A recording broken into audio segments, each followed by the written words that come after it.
జై శ్రీరామకృష్ణ. శ్రీరామకృష్ణ కథామృతము.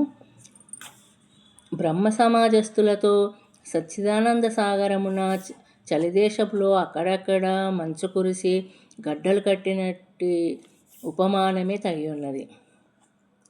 అఖండ సచ్చిదానంద స్వరూపుడే భక్తి అనేది మంచు ద్వారా భక్తుల కొరకు సాకార రూపము దాల్చును. ఋషులు ఆ అతీంద్రియ చిన్మయ రూపమును సంభాషించిరి కూడను. భక్తిని పవిత్రమగు దివ్యదేహం ద్వారానే ఆ చిన్మయ రూపము దర్శనమగును. దివ్య దేహమనే శ్రీమద్భాగవతము భగవతీ తనువు అని వర్ణించెను. భగవతీ తనువు ద్వారానే దివ్య దర్శనము కలుగును. నారదుడిట్లు పలికెను: శుద్ధమును సర్వమయము అగు భగవతీ తనువును నేను పొందితిని. బ్రహ్మము అవాజ్ మానస గోచరము. జ్ఞాన సూర్యరశ్మికి మంచు కరిగిపోవును. బ్రహ్మజ్ఞానం కలిగిన పిదప నిర్వికల్ప సమాధి స్థితి నందున తర్వాత మరలా అనంతము వాక్య మనోతీతము.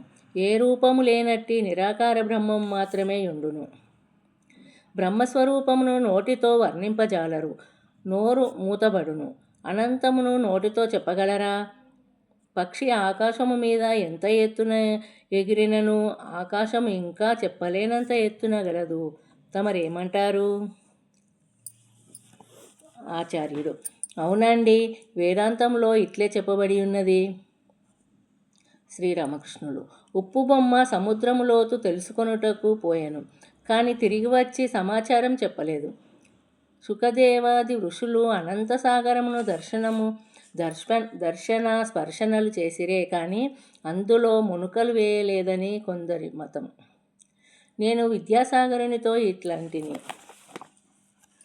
ప్రపంచంలోని పదార్థములన్నీ ఎంగిలి అయినవి, కానీ బ్రహ్మం ఒక్కటే ఎంగిలి కాలేదు. కేదార్నాథ్ శిఖరములు దాటిన పిదప చాలా ఎత్తైన పర్వతములు కలవు. ఇవి సర్వదా మంచుచే కప్పబడియే ఉండును. అత్యున్నతమగు పర్వత శిఖరములు నెక్కిన పర్వతోరాహకులు తిరిగి వచ్చి వర్ణింపజాలరేరి. అటులనే వానిని దర్శించిన పిదప ఆనందంన విహ్వలై ప్రాణవాయువు స్థిరపడును, శ్వాస నిలిచిపోవును, నోట మాట రాదు. అట్టి తరి వర్ణించుట ఎవరితరము? ఒక గురువు తన శిష్యుని రాజు వద్దకు తీసుకొని పోవుచుండెను. రాజుగారు సప్త ప్రాకారములు దాటిన తర్వాతనే నివసించును. ప్రతి ప్రాకారమున గల కావలవాణిని చూచి శిష్యుడు, ఈయన నేనా రాజు అని ప్రశ్నించుచుండెను. గురువు ఇతడు కాదు అని జవాబు చెప్పుచూ ముందుకు పోవుచుండెను. 7 ప్రాకారములు దాటిన పిదప రాజుగారి సమక్షమునకు చేరుకున్న తర్వాత ఇక శిష్యునకు ఇతడేనా రాజు అను సందేహం నశించెను. వానికి రాజును చూడగానే నోటమాట రాలేదు, ఆనందమున రెప్పవాల్చక చూచుచుండెను. ఆచార్యుడు: అవునండి, వేదాంతంలో ఈ విధముగా చెప్పబడి ఉన్నది. శ్రీరామకృష్ణులు: ఎప్పుడు సృష్టి స్థితి లయములు చేయునో అప్పుడు అతనిని సగుణ బ్రహ్మము, ఆద్యాశక్తి అందురు. సర్వరజతమో గుణములకు అతీతుడవునప్పుడు త్రిగుణాతీతుడగు వానినే నిర్గుణ బ్రహ్మము, వాజ్మనోతీతుడు అందురు. అతడే పరబ్రహ్మము. మానవుడు అతని మాయలో 10 స్వస్వరూపమును మరుచును. అతడు తన తండ్రి యొక్క అనంత ఐశ్వర్యములకు వారసుడనని కూడా మరచును. మాయా త్రిగుణాత్మిక సత్వరజ తమస్సులనేది 3 గుణములే జ్ఞానమును హరించి స్వస్వరూపమును మరిపింపచేయును. సత్వగుణము ఈశ్వర మార్గము చూపించును, కానీ అది కూడా ఈశ్వరుని వద్దకు తీసుకొని పోజాలదు సుమా. అనగా త్రిగుణాతీతుడు వాడే ఈశ్వరుని పొందగలడు. ఒక కథ వినుము. ధనికుడొకడు కొంత డబ్బు తీసుకొని ఒక ఊరు నుండి తన ఊరికి పోవుచుండెను.